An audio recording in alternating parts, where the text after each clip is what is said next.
നമസ്കാരം. The middle ഗ്രൗണ്ടിലേക്ക് സ്വാഗതം. ഛത്തീസ്ഗഡിൽ അറസ്റ്റിലായ 2 മലയാളി കന്യാസ്ത്രീകൾക്ക് ഒടുവിൽ ജാമ്യം ലഭിച്ചിരിക്കുകയാണ്.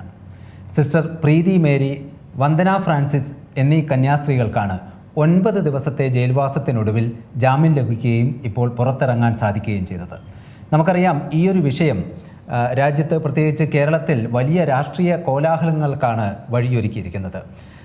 നിർബന്ധിത മതപരിവർത്തനം, അതുപോലെ തന്നെ മനുഷ്യക്കടത്ത് എന്നീ കുറ്റങ്ങൾ ചുമത്തിയാണ് ഈ 2 കന്യാസ്ത്രീകളെയും ഛത്തീസ്ഗഡിലെ റെയിൽവേ സ്റ്റേഷനിൽ വെച്ച് അവരെ പിടികൂടുകയും അവിടെ ബജ്രംഗ് ദളിൻ്റെ നേതൃത്വത്തിൽ ആൾക്കൂട്ട വിചാരണ നടത്തുകയും ഒടുവിൽ പോലീസ് നടപടി ഉണ്ടാകുകയും ചെയ്യുന്നത്. ഇവരെ ഈ 2 പ്രധാനപ്പെട്ട വകുപ്പുകൾ ചേർത്ത് അറസ്റ്റ് ചെയ്യുന്നു.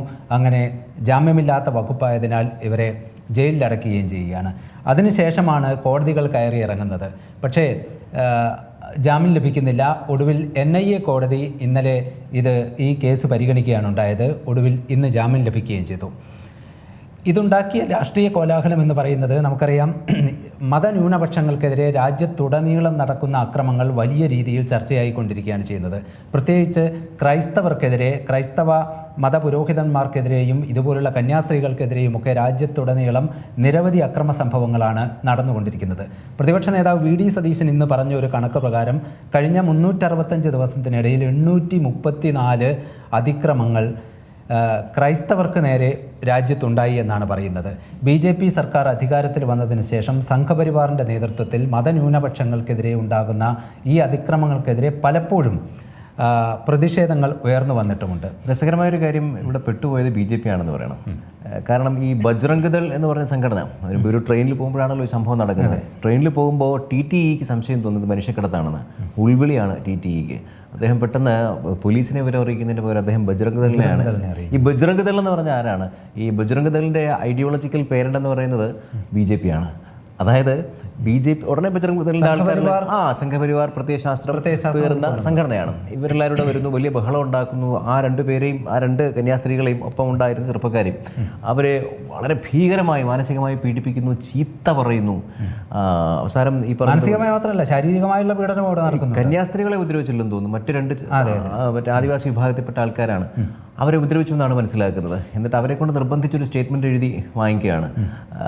എന്താണ് ഈ പറഞ്ഞതുപോലെ എങ്ങോട്ടാണ് പോകുന്നതെന്ന് അറിയില്ല, ഇതിനാണ് പോകുന്നതെന്ന് അറിയില്ല, ഒന്നും അറിയില്ല എന്ന് പറഞ്ഞാൽ, അപ്പം ഇവരെ നിർബന്ധപൂർവ്വം ഇവരെ മാനിപ്പുലേറ്റ് ചെയ്ത് ഇതിൽ പെടുത്തുക എന്നുള്ള ലക്ഷ്യത്തോടെ തന്നെ അവർ കിട്ടിയ ഒരു അവസരം മുതലാക്കി. അവിടെ പക്ഷേ ഈ പറഞ്ഞതുപോലെ കേരളത്തിലെ BJPയുടെ സാഹചര്യം വളരെ വ്യത്യസ്തമാണ് എന്നുള്ളത് അവർക്കൊരു തിരിച്ചടിയായിപ്പോയി. അതല്ലെങ്കിൽ ഇപ്പോൾ ഈ പറഞ്ഞ പോലെ ഇവരിത്രയും ജയിലിൽ കിടന്ന 9 ദിവസം അവർ ആഘോഷിക്കുകയായിരുന്നു. ആ ആഘോഷം തുടരുമായിരുന്നു. പക്ഷേ സൗത്തിൽ BJP സംബന്ധിച്ചിടത്തോളം കേരളത്തിൽ ഇതുവരെ അവർക്ക് യാതൊരു എൻട്രിയും കിട്ടിയിട്ടില്ല. സുരേഷ് ഗോപിയുടെയൊക്കെ ഒരു BJP എൻട്രി ആണെന്ന് നമുക്ക് കരുതാനും വയ്യ. പക്ഷേ അവിടെയും BJPയെ പ്രീതിപ്പെടുത്താൻ വേണ്ടി, ഈ ക്രൈസ്തവ വിഭാഗത്തെ പ്രീണിപ്പിക്കാൻ വേണ്ടി വലിയ ശ്രമങ്ങൾ സുരേഷ് ഗോപിയുടെ ഭാഗത്തു നിന്നും, അവിടെ സ്വർണ്ണ കിരീടം പള്ളിയിൽ മാതാവിന് സമർപ്പിക്കുന്നതൊക്കെ നമ്മൾ കണ്ടതുമാണ്. ഇന്നലെ ഒരു കാർട്ടൂൺ കണ്ടിരുന്നു, മനോരമ പത്രത്തിലാണെന്നാണ് എനിക്ക് തോന്നുന്നത്. സുരേഷ് ഗോപി ഒരു വലിയ കേക്കൊക്കെ ആയിട്ട് വരികയാണ്. എന്തിനാ കേക്കെന്ന് ചോദിക്കുമ്പോൾ ജാമ്യം കിട്ടുമ്പോൾ മുറിക്കാനാണ് എന്ന് മറുപടി പറയുന്നത്. അതായത് പരിഹാസ്യരാവുക എന്ന് പറഞ്ഞാൽ ഇങ്ങനെയാണ്. ഒന്ന്, BJPയുടെ പ്രത്യയശാസ്ത്രം ഏതെങ്കിലും കാരണവശാൽ ന്യൂനപക്ഷങ്ങളുടെ പുരോഗമനവുമായിട്ടോ അവരുടെ എക്സിസ്റ്റൻസുമായിട്ടോ ചേർന്ന് പോകുന്ന ഒന്നല്ല. എന്നാൽ വോട്ട് കിട്ടണമെങ്കിൽ, ജയിക്കണമെങ്കിൽ ഏതെങ്കിലും തരത്തിൽ ഇവരിലൊരു സ്വാധീനം ഉണ്ടായേ മതിയാകുതാനും. ജോർജ് കുര്യൻ കേന്ദ്രമന്ത്രിയാണ്.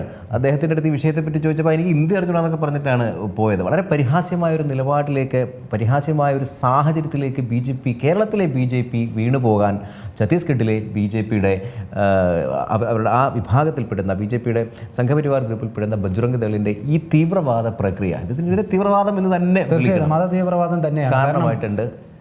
കഴിഞ്ഞ ഏതാനും വർഷങ്ങളായിട്ട് ഈ ക്രൈസ്തവ വിഭാഗങ്ങളെ ഒപ്പം നിർത്താൻ BJP ദേശീയ തലത്തിൽ തന്നെ വലിയ ശ്രമങ്ങൾ നടത്തിക്കൊണ്ടിരിക്കുന്നത് നമ്മൾ കണ്ടുകൊണ്ടിരിക്കുകയാണ്. പ്രധാനമന്ത്രി തന്നെ ക്രൈസ്തവ ദേവാലയങ്ങൾ സന്ദർശിക്കുന്നു. അതുപോലെ തന്നെ ക്രൈസ്തവ പുരോഹിതർ പ്രധാനമന്ത്രിയുടെ വസതിയിലെത്തി അദ്ദേഹത്തോടൊപ്പം ഭക്ഷണം കഴിക്കുകയൊക്കെ ചെയ്യുന്നു. അങ്ങനെ ക്രൈസ്തവരുമായിട്ടുള്ള ഒരു ബന്ധം ഊട്ടി ഉറപ്പിക്കുന്നതിനുള്ള ശ്രമങ്ങൾ രാജ്യത്ത് തന്നെ നടന്നുകൊണ്ടിരിക്കുകയാണ്. അതിൻ്റെ പ്രധാനപ്പെട്ട ഒരു പരീക്ഷണശാല കേരളം തന്നെയായിരുന്നു. കാരണം ഇവിടെയും ക്രിസ്മസിനും ഈസ്റ്ററിനുമൊക്കെ BJPയുടെ മുതിർന്ന നേതാക്കളടക്കം ക്രൈസ്തവ ദേവാലയങ്ങളോ അല്ലെങ്കിൽ ക്രൈസ്തവ പുരോഹിതരെയൊക്കെ സന്ദർശിക്കുന്നു. അങ്ങനെ പരീക്ഷണം വിജയിക്കുകയും ചെയ്തു. സുരേഷ് ഗോപിയുടെ കിരീട പരീക്ഷണവും ഒരു പരിധിവരെ വിജയമായിരുന്നു എന്ന് കാണാം. പക്ഷേ അത് പിന്നെ വരുന്ന തദ്ദേശ തെരഞ്ഞെടുപ്പിലും അതിനുശേഷം വരുന്ന നിയമസഭാ തെരഞ്ഞെടുപ്പിലുമൊക്കെ ആ പരീക്ഷണം കൂടുതൽ വ്യാപകമാക്കാനുള്ള ഒരു സാഹചര്യം ഒരുക്കിക്കൊണ്ടിരിക്കുകയായിരുന്നു BJP. അതിനിടയിലാണ് ഛത്തീസ്ഗഡിൽ ഇങ്ങനെയൊരു അബദ്ധം അവർക്ക് സംഭവിക്കാനിടയായത്. അവിടെ ബിനോയ് നേരത്തെ സൂചിപ്പിച്ചതുപോലെ അവിടുത്തെ ദുർഗ് റെയിൽവേ സ്റ്റേഷനിലാണ് ഈ സംഭവം ഉണ്ടാകുന്നത്. അതിനുശേഷം ഇവരെ അറസ്റ്റ് ചെയ്ത് കൊണ്ടുവന്നു. ഇവർ 2 കന്യാസ്ത്രീകളും ജയിലിലാകുന്നു. പക്ഷേ ഇവരുടെ വാദം പ്രധാനമായിട്ടും മനുഷ്യക്കടത്ത് അല്ലെങ്കിൽ മതപരിവർത്തനം എന്ന 2 വകുപ്പ് നിലനിൽക്കുന്നതല്ല, രണ്ടും തെളിയിക്കാൻ പറ്റില്ല എന്ന ഒരവസ്ഥയിലേക്ക് അത് മാധ്യമങ്ങൾക്ക് മുന്നിൽ തന്നെ പൊളിഞ്ഞു പോവുകയാണ് ചെയ്യുന്നത്. കാരണം 3 പെൺകുട്ടികൾ, പ്രായപൂർത്തിയായ പെൺകുട്ടികളാണ് ഇവർക്കൊപ്പം ഉണ്ടായിരുന്നത്. അവർ മൊഴി കൊടുത്തു. തങ്ങളുടെ അറിവോടും സമ്മതത്തോടും കൂടിയാണ്, തങ്ങളുടെ രക്ഷിതാക്കളുടെ സമ്മതത്തോടു കൂടിയാണ് ഇതിന് വന്നത് എന്ന് അവർ മൊഴി കൊടുത്തതോടുകൂടി ഈ നിർബന്ധിത മതപരിവർത്തനം എന്നതോ അല്ലെങ്കിൽ മനുഷ്യക്കടത്ത് എന്ന വാദമോ നിലനിൽക്കില്ലെന്നായി. അല്ല, ഇത് കേൾക്കുമ്പോൾ അവർക്ക് തന്നെ ചിരി വരേണ്ടതാണ്. കാര്യം ഒരുപക്ഷെ ഈ ആ മേഖലയിലുള്ള BJPയുടെ ഒരു സാംസ്കാരിക നിലപാട് എന്താണെന്ന് എനിക്കറിയില്ല. പക്ഷേ രാഷ്ട്രീയ നിലപാട് ഇതാണെന്ന് നമുക്ക് മനസ്സിലായല്ലോ. 1-2 കാര്യങ്ങൾ ഞാൻ ചൂണ്ടിക്കാണിക്കാൻ ആഗ്രഹിക്കുന്നുണ്ട്. ഒന്ന്, ഇങ്ങനൊരു സംഭവം ഉണ്ടാകുമ്പോൾ സ്വാഭാവികമായും ഈ ബജ്റംഗ് ദളിൻ്റെ പ്രവർത്തകരെ വിളിച്ചത് ഒരു കലാപമാക്കി മാറ്റാൻ ശ്രമിച്ച ആ റെയിൽവേ TTEക്കെതിരെ കേസെടുത്തിട്ടുണ്ടോ? കേസെടുക്കേണ്ടതാണല്ലോ. ഇല്ലെങ്കിൽ അത് കേരളത്തിലെ BJP നേതാക്കൾ പറയട്ടെ. ഇനി ഈ വിഷയത്തിൽ എന്താണ് BJPയുടെ നിലപാട് എന്നുള്ളത് കേന്ദ്രം പറയുമ്പോൾ ഒരു കേഡർ സംവിധാനമുള്ളൊരു പാർട്ടി എന്നുള്ള നിലയ്ക്ക് ഇക്കാര്യത്തിൽ ഒറ്റ നിലപാടാണോ ഉള്ളത്? അല്ലെങ്കിൽ BJPയുടെ ഈ കേരള നേതൃത്വത്തിനും ഛത്തീസ്ഗഡ് നേതൃത്വത്തിനും വ്യത്യസ്ത നിലപാടുകളാണോ ഉള്ളത്? ഒരുമിച്ചിരുന്ന് പറയണം. ഈ ചെയ്തതുപോലെ എന്താണ് മനുഷ്യക്കടത്തും പിന്നെന്താണ് മതപരിവർത്തനവും, നിർബന്ധിത മതപരിവർത്തനവും മനുഷ്യക്കടത്തും ഇവർ ഈ കന്യാസ്ത്രീകൾ ചെയ്തിട്ടുണ്ട് എന്ന് ഉണ്ടെങ്കിൽ അത് ഛത്തീസ്ഗഡിലെ BJPയും കേരളത്തിലെ BJPയും ഒരുപോലെ പറയണം ഉണ്ട് എന്ന്. ഇല്ലെങ്കിൽ രണ്ടുപേരും നിഷേധിക്കണം. ഈ ആടിനെ പട്ടിയാക്കുന്ന പരിപാടി അവരങ്ങനെ പറയും, ഇവരിങ്ങനെ പറയുകയും ചെയ്യുന്ന BJPയാണ് ഇതിൽ പെട്ടുപോയിരിക്കുന്നത്. അതാണ് ഞാൻ തുടക്കത്തിലേ പറഞ്ഞത്. അതെ, അവർക്ക് ഇതെന്താണ് പറയേണ്ടത് എന്നറിയില്ല. നിർബന്ധിത മതപരിവർത്തനം നടന്നിട്ടുണ്ടോ അല്ലെങ്കിൽ മനുഷ്യക്കടത്താണോ എന്ന കാര്യത്തിൽ അവർ അഭിപ്രായം പറയുന്നില്ല. പക്ഷേ ഈ കന്യാസ്ത്രീകൾക്ക് ജാമ്യം ലഭിക്കാൻ, അവരെ ജയിൽ മോചിതരാക്കാൻ ഞങ്ങളാണ് മുന്നിൽ നിൽക്കുന്നത് എന്ന് BJPയുടെ അവിടെ പിടിച്ചകത്തിട്ടതാരാ? അതെ, അത് ഞങ്ങൾ തന്നെയാണ്. അവിടെ ചെന്നിട്ട് ഇന്ന് ക്യാമറയ്ക്ക് മുന്നിൽ കണ്ട നാടകങ്ങളൊക്കെ നമുക്ക് വളരെയധികം ചിരിക്ക് വക നൽകുന്ന കാര്യങ്ങൾ തന്നെയാണ്. ഇവർക്ക് ജാമ്യം കിട്ടി എന്നറിഞ്ഞപ്പോൾ അവിടെ കാണിച്ച ആഘോഷ പ്രകടനങ്ങളൊക്കെ, അതായത് അവരവരോട് തന്നെ യുദ്ധം ചെയ്യുകയാണെന്നാണോ പറയുന്നത്? പിന്നെ ഇനി ഇതിൽ പ്രധാനപ്പെട്ട ഒരു കാര്യം, ഇതിൽ 2 കോടതികൾ ആ കേസ് പരിഗണിക്കാതിരിക്കുകയും NIA കോടതിക്ക് വിടുകയുമാണ് ചെയ്തത്. അവിടെ അമിത്ഷാ, കേന്ദ്ര ആഭ്യന്തരമന്ത്രി അമിത്ഷാ അടക്കം ഉറപ്പ് കൊടുത്തു സർക്കാർ ഇവരുടെ ജാമ്യത്തെ എതിർക്കില്ല എന്നത്. പക്ഷേ ഒരു പരിധിവരെ അങ്ങനെ നടക്കുകയും ചെയ്തു. ബജ്റംഗ് ദളിൻ്റെ അഭിഭാഷകൻ ഇന്ന് കോടതിയിൽ ഹാജരായതുമില്ല. അല്ല, അത് സമ്മതിക്കാം. അതൊരു കുറ്റബോധം കൊണ്ട് ചെയ്തൊരു കാര്യം എന്ന് വേണമെങ്കിൽ പറയണം, എന്ന് തന്നെ പറയണം. ഞാൻ ചോദിക്കുന്നത് എന്തിനാണ് അത്? സാങ്കേതികമായ നടപടിക്രമമല്ലേ? നിങ്ങൾ കേസ് എടുക്കുന്നില്ല എന്ന് പറഞ്ഞാൽ പോരെ. കാരണം ഇത് കുറ്റകൃത്യമല്ല. കുറ്റകൃത്യമാണെങ്കിൽ രാജ്യത്ത് ഒറ്റ കുറ്റകൃത്യമല്ല ഉള്ളൂ, ഒറ്റ മാനദണ്ഡമല്ല ഉള്ളൂ കുറ്റകൃത്യത്തിന്. കേരളത്തിൽ അത് വേറെ, ഡൽഹിയിൽ അത് വേറെ, ഛത്തീസ്ഗഡിൽ അത് വേറെ, അങ്ങനെ ഇല്ലല്ലോ. ഈ മനുഷ്യക്കടത്ത് എന്ന് പറയുന്നു. മനുഷ്യക്കടത്ത് ചാർജ്, മനുഷ്യക്കടത്തും നിർബന്ധിത മതപരിവർത്തനവും അടങ്ങുന്ന വകുപ്പുകൾ ചേർത്താണ് കേസെടുത്തിരിക്കുന്നത്. ആരെ തീരുമാനിക്കുന്നത്? റെയിൽവേയുടെ പറഞ്ഞു കൊടുത്താണോ? ബജ്റംഗ് ദൾ പറഞ്ഞു കൊടുക്കുന്നതാണോ? പോലീസ് കേസെടുത്തിരിക്കുന്നത്. എന്താണ് ഇന്ന് ബജ്റംഗ് ദളിന്റെ അഭിഭാഷകൻ കോടതിയിൽ ഹാജരായില്ല ഈ വാദമുഖങ്ങൾ ഉന്നയിക്കാൻ. പക്ഷേ അവിടെ അങ്ങനെയാണ് അവരുടെ നിലപാടെങ്കിൽ ബിനോയ് പറഞ്ഞതുപോലെ തന്നെ അങ്ങനെയാണ്. മനുഷ്യക്കടത്ത് നടന്നിട്ടില്ല, നിർബന്ധിത മതപരിവർത്തനം നടന്നിട്ടില്ല എന്നതാണ് നിലപാടെങ്കിൽ ഈ FIR തന്നെ റദ്ദാക്കേണ്ടതല്ലേ? കലാപാഹ്വാനത്തിന് കേസെടുക്കണം. ആ TTEക്കെതിരെയും ബജ്റംഗ് ദൾ പ്രവർത്തകർക്കെതിരെയും കലാപാഹ്വാനത്തിന് കേസെടുക്കണം. BJP ഭരിക്കുന്ന ഒരു സംസ്ഥാനത്ത് ബജ്റംഗ് ദൾ ഇങ്ങനെ ചെയ്യുമ്പോൾ അവർക്കെതിരെ കേസെടുക്കുക എന്നൊക്കെ പറയുന്നത് നമ്മുടെ ഒരു അതിമോഹം മാത്രമാണ്. പക്ഷേ ഒരു കാര്യം പറയാതിരിക്കാൻ വയ്യല്ലോ. പക്ഷെ ഒരു കാര്യം ചെയ്യാം, ഈ കന്യാസ്ത്രീകൾക്കെതിരെ എടുത്തിരിക്കുന്ന ഈ കേസ് റദ്ദ് ചെയ്യാം. അത് ഇതുവരെ ഉണ്ടായിട്ടില്ല. ഇവിടെ ജാമ്യം അനുവദിക്കാനുള്ള സാഹചര്യം അത് ചെയ്യാനുള്ള വഴികൾ ശ്രമിക്കുകയാണെന്നാണ്, നിയമ നടപടികളിലേക്ക് പോവുകയാണെന്നാണ് പ്രതിപക്ഷ MP-മാർ, ഈ കാര്യത്തിന് വേണ്ടി ഇടപെട്ടവർ, ക്രൈസ്തവ സഭയുടെ നേതാക്കന്മാർ, അവരെല്ലാം പറഞ്ഞിരിക്കുന്നത് ഈ കേസ് റദ്ദ് ചെയ്യണം, അതിനുവേണ്ടിയുള്ള ശ്രമങ്ങൾ നടത്തുമെന്നാണ്. അതിനുവേണ്ടിയാണ് അവർ ശ്രമിച്ചുകൊണ്ടിരിക്കുകയും ചെയ്യുന്നത്. പക്ഷേ അത്തരം കാര്യങ്ങളിലൊന്നും തന്നെ BJP അവിടെ ഒരഭിപ്രായവും ഈ കേസുമായി ബന്ധപ്പെട്ട് അതിൽ ചുമത്തിയ കുറ്റങ്ങൾ സംബന്ധിച്ച് ഒരഭിപ്രായവും പറഞ്ഞിട്ടില്ല. ജോർജ് കുര്യനെ പോലുള്ള മന്ത്രിമാർ, അദ്ദേഹം ജനങ്ങളുടെ വോട്ട് കൊണ്ട് ജയിച്ചിട്ടല്ല മന്ത്രിയായത് എങ്കിൽ പോലും ജനങ്ങളോട് പറയാനുള്ളൊരു ബാധ്യതയുണ്ട്, ബാധ്യസ്ഥതയുണ്ട്. അവിടെ ഇരുട്ടിൽ തപ്പുന്ന മറുപടികളാണ് പലപ്പോഴും പറഞ്ഞുകൊണ്ടിരിക്കുന്നത്. അല്ല, സ്വന്തം നിലനിൽപ്പ് എല്ലാവർക്കും ഒരു പ്രശ്നമാണല്ലോ. ഇത് ശരിയല്ല, ഇത് ശരിയായ നടപടിയല്ല എന്ന് അദ്ദേഹത്തിന് പറയാൻ മനസ്സിലുണ്ടാവും. പക്ഷേ പറഞ്ഞാൽ ചിലപ്പം ഈ കേന്ദ്രമന്ത്രി പണിയൊക്കെ അങ്ങ് പോകും. കാര്യം ഇങ്ങനെ പറയാൻ, അതായത് ഈ BJPയും ഈ പറഞ്ഞ ന്യൂനപക്ഷങ്ങളും തമ്മിലൊരു ബ്രിഡ്ജായിട്ടാണ് അവിടെ അദ്ദേഹത്തെ ഇരുത്തിയിരിക്കുന്നത്. ഏതെങ്കിലും കാരണവശാൽ അദ്ദേഹം ന്യൂനപക്ഷങ്ങളോടാണ്, മതത്തോടാണ് ചായ്വ് കാണിക്കുന്നതെങ്കിൽ BJP എന്നുള്ള സ്ഥാനം പോകാനുള്ള സാധ്യതയുണ്ട്. തന്നെയുമല്ല, BJP ഒരു കേഡർ പാർട്ടി എന്നുള്ള നിലയ്ക്ക് വലിയ സ്ഥാനമാണ് ജോർജ് കുര്യൻ ലഭിച്ചിരിക്കുന്നത്. അത് ഇങ്ങനെ സത്യം വിളിച്ച് പറഞ്ഞിട്ട് ആ സ്ഥാനം നഷ്ടപ്പെടുത്താൻ ജോർജ് കുര്യൻ തയ്യാറാവുമെന്ന് ഞാൻ വിചാരിക്കുന്നില്ല. അല്ല, ഇതുപോലുള്ള ക്രൈസ്തവ പുരോഹിതന്മാർക്കെതിരെ, കന്യാസ്ത്രീകൾക്കെതിരെയൊക്കെയുള്ള നിരവധി അക്രമങ്ങൾ, ഇതുപോലുള്ള സംഭവങ്ങളൊക്കെ നമ്മൾ വാർത്തകളിൽ കണ്ടതാണ്. പല സംസ്ഥാനങ്ങളിലും നടക്കുന്നത്, പ്രത്യേകിച്ച് BJP ഭരിക്കുന്ന സംസ്ഥാനങ്ങളിൽ നടക്കുന്നത്. അവിടെ പല സ്ഥലത്തും ഈ പുരോഹിതർക്കും അല്ലെങ്കിൽ കന്യാസ്ത്രീകൾക്കും ഒന്നും അവരുടെ സഭാവസ്ത്രം ധരിച്ച് പ്രവേശിക്കാൻ പോലും, യാത്ര ചെയ്യാൻ പോലുമുള്ള സാഹചര്യമില്ല എന്നതും നമ്മൾ മനസ്സിലാക്കുന്ന കാര്യം തന്നെയാണ്. നേരത്തെ പ്രതിപക്ഷ നേതാവ് പറഞ്ഞൊരു കണക്കും നമ്മളിവിടെ പറയുകയുണ്ടായി. ഇത്രത്തോളം അക്രമം നടക്കുമ്പോഴും ഈ കാര്യത്തിൽ ഈ 2 കന്യാസ്ത്രീകൾക്ക് ഇത്രയും വലിയ വകുപ്പുകളാണ് ചുമത്തിയതെങ്കിലും അവർക്ക് 9-ാം ദിവസമെങ്കിലും ജാമ്യം ലഭിക്കാനുള്ള ഒരു സാഹചര്യം ഉണ്ടായിട്ടുണ്ട്. ആ സാഹചര്യം എങ്ങനെ ഉരുത്തിരിഞ്ഞു വന്നു എന്നുകൂടി നമ്മൾ ഈ സംഭാഷണത്തിൽ പറയേണ്ടതുണ്ട് എന്ന് തോന്നുന്നു.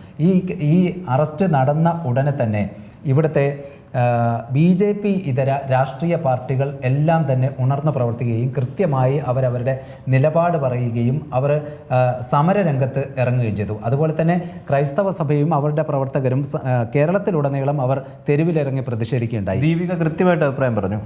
ദീപികയുടെ അഭിപ്രായത്തിന് ചില വിമർശനങ്ങളും ഉണ്ടായിട്ടുണ്ട്. അതിനുശേഷമാണ് സഭാ നേതാക്കളൊക്കെ തെരുവിലിറങ്ങി സമരം ചെയ്യുന്നൊരു സ്ഥിതി ഉണ്ടായത്.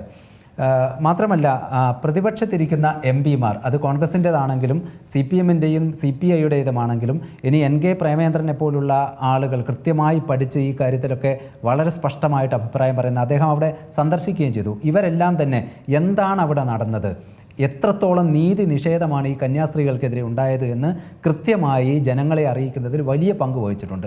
ഒപ്പം തന്നെ ഈ ഇടതുപക്ഷത്തുള്ളതാണെങ്കിലും അല്ലെങ്കിൽ കോൺഗ്രസിൻ്റെ പ്രിയങ്ക ഗാന്ധിയുടെ നേതൃത്വത്തിൽ തന്നെയുള്ള MP-മാരെല്ലാം തന്നെ ആനി രാജയും അവരെല്ലാം അവിടെ ചെന്നിട്ടുണ്ട്, എല്ലാം ചെന്നിട്ടുണ്ട്. അല്ല, ആദ്യം എത്തിയത് ഈ NK പ്രേമചന്ദ്രനും സംഘവുമാണ് എത്തിയത്. അതിനുശേഷം മുമ്പ് തന്നെ അല്ല, പ്രിയങ്ക ഗാന്ധി അവിടെ സന്ദർശിച്ചില്ലെന്ന് തോന്നുന്നു. പ്രിയങ്കയുടെ നേതൃത്വത്തിൽ ഈ പ്രതിഷേധം നടന്നത് പാർലമെന്റിനകത്താണ്.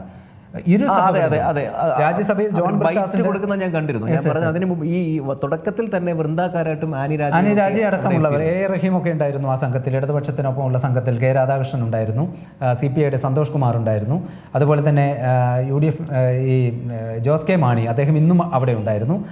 പാർലമെന്റിനകത്ത് രാജ്യസഭയിൽ ജോൺ ബ്രിട്ടാസ്, അതെ, റോജി M. ജോണിനെ പോലെയുള്ള MLA-മാരുണ്ടായിരുന്നു, അൻവർ സാദത്തുണ്ട്. അങ്ങനെ എല്ലാവരും ഇതിൽ കൃത്യമായൊരു ഇടപെടൽ നടത്തി ഇത് മാധ്യമ ശ്രദ്ധയിൽ കൊണ്ടുവന്ന് ഇത് ചർച്ചകളിൽ നിലനിർത്തി ഇത് വാർത്തകളിൽ വലിയ ഇടം പിടിച്ചതോടുകൂടി മാത്രമാണ് BJPക്ക് ഇതിൽ ഇടപെടേണ്ടി വന്നത്. അമിത്ഷായ്ക്ക് പോലും ഇതിൽ ഇടപെടേണ്ടി വന്നു. അമിത്ഷാ ഉറപ്പ് കൊടുത്തു, സർക്കാർ അഭിഭാഷകൻ ഈ ജാമ്യ ഹർജിയെ എതിർക്കില്ല എന്ന് ഉറപ്പ് കൊടുത്തു. അങ്ങനെയാണ് ഈ ജാമ്യത്തിന് വഴി തുറന്നത്.